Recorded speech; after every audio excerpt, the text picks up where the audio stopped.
deciding who gets what and how much and who pays what to whom gets a little hard, doesn't it, when we delve into history? You quote from a letter published in the Times some years ago in which a former diplomat recounts a conversation he had with a Nigerian ruler who was demanding compensation for colonial oppression.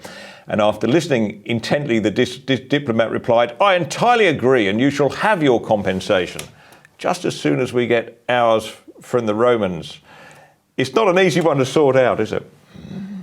No, I really think we should focus on trying to address unjust disadvantages in the present, rather than which have been caused by all manner of things, rather than trying to sort out the injustices of a certain period of the past, let's say 200 years ago, because the descendants of victims 200 years ago are not the victims. My people were Scots, and in the 1600s they were on the wrong side of the Scottish government. They fought battles they lost. They were hounded into the Scottish hills. Do I feel their pain? Don't be absurd. My position is not theirs, thank God.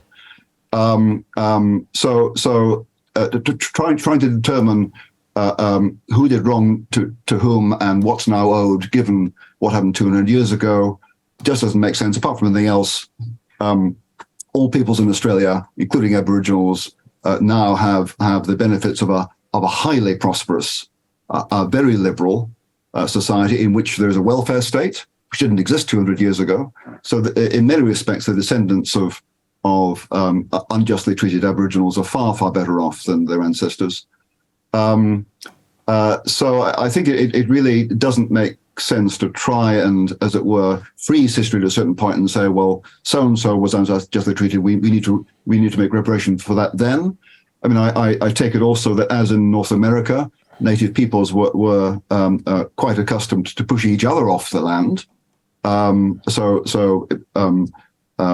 question is, why focus on white settlers who pushed X people off land when another Aboriginal people some 100 years before had pushed them off the land? I mean, you can't, as it were, unravel the knots of history in that way. By all means, let's address present disadvantage, but unless we have a case that's very similar to that of the looting of Jewish property by